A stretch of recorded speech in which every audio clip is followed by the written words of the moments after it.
আসসালামু আলাইকুম, আমি জান্নাত। সবার অপেক্ষার প্রহর শেষ করে আমি নিয়ে চলে এসেছি জিনের প্রেম নামক এই গল্পটি, এবং আশা করি এই গল্পটি আপনাদের মন ছুঁয়ে যাবে। আজকের এই গল্পটি 7টি ভাগে বিভক্ত করা হয়েছে, কারণ এই গল্পটি অনেক বড়। গল্পটি শুরু করার আগে আমি সবাইকে অনুরোধ করব, যারা যারা আমার চ্যানেলে নতুন আছেন অবশ্যই চ্যানেলটি সাবস্ক্রাইব করবেন, এবং ভিডিও শেষে সবাই কমেন্ট করে জানাবেন আজকের এই ভিডিওটা আপনাদের কাছে কেমন লেগেছে। সো বেশি কথা না বলে গল্পটি শুরু করা যাক।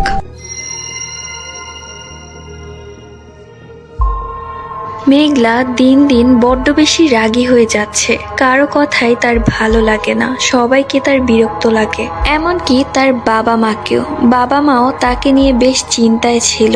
মেয়ে যদি তার মুখের আর রাগের লাগাম না টানতে পারে, কপালে খারাপ কিছু আছে। কিন্তু হঠাৎ এই রাগের কারণটা সবার জানার বাহিরেই রয়ে গেল। এখন সবাই শুধু সময়ের অপেক্ষা করছে যে তার জীবনের মোড় কোন দিকে ঘোরে। এবার আসি তার কিছু বর্ণনায়। তার গায়ের রং শ্যামলা, দেহের গঠন চিকন এবং খুব সাধারণ একটি মেয়ে। তবে তারও শুধু একজন বেস্ট ফ্রেন্ড ছিল, যার সাথে জেদ করলেও মানিয়ে নিত মেঘলা। তবে তার বেস্ট ফ্রেন্ডের নাম ছিল তুলি। তুলি ছিল খুব সহজ সরল একটি মেয়ে, এবং তার চেহারাটা ছিল বড্ড মায়াবী। এই মায়াবী চেহারার রহস্য মেঘলা ছাড়া আর কেউ মনে হয় জানে না। মেঘলা আর তুলির বন্ধুত্ব বেশি দিনের নয়, তবে তাদের পরিচয় কলেজ জীবন থেকেই। তবে দুইজনের মাঝে বেশ মিল রয়েছে। এইচএসসি পরীক্ষা শুরু বেশ কিছুদিন আগেই মেঘলার সাথে কিছু আজব ব্যাপার ঘটতে শুরু করে। সে বুঝতে পারে তার আশেপাশে কেউ আসা যাওয়া করছে। সে হঠাৎ দেখতে পাচ্ছে কোনো একটি ছায়াকে। তার চারপাশে কিছু একটা অনুভব করতে পারছে।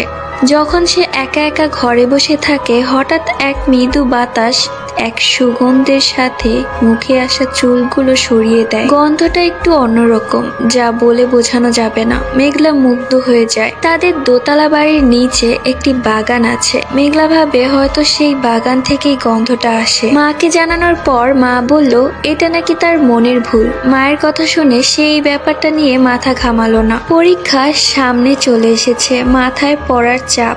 একদিন সকালে মেঘলা চলে গেল তুলির বাসায় গ্রুপ স্টাডি করতে। দুইজনে যখন মন দিয়ে পড়ছে, তখনই আজব এক ঘটনা ঘটে। মেঘলার হাতের ওপর কোথাও থেকে এসে পড়ে এক টকটকে লাল রক্তের ফোঁটা। মেঘলা ভয় পেয়ে যায়। তুলিও রক্তের ফোঁটাটা স্পষ্ট দেখেছে। সে একটু আগ্রহীভাবে জিজ্ঞেস করে কিভাবে আসলো এই ফোঁটাটা। মেঘলা বলে জানি না। তুলি বলল টিস্যু দিয়ে মুছে ফেল, হয়তো মশা থেকে এসেছে। মেঘলাও আর কিছু না ভেবে মুছে ফেলল।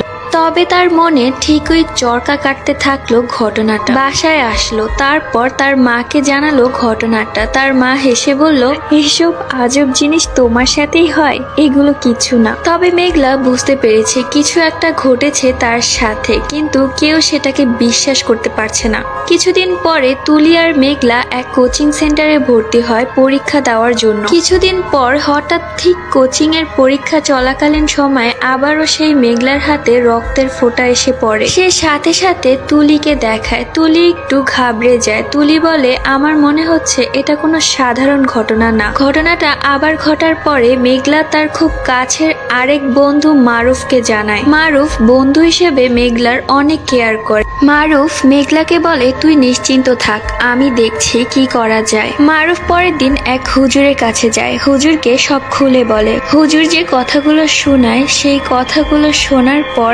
মারুফ একটু ভয় পেয়ে যায়। মারুফ বাসায় এসে মেঘলাকে ব্যাপারটা জানায় যে হুজুর তাকে কি কি বলেছে, যা শোনার জন্য মেঘলা একদমই প্রস্তুত ছিল না।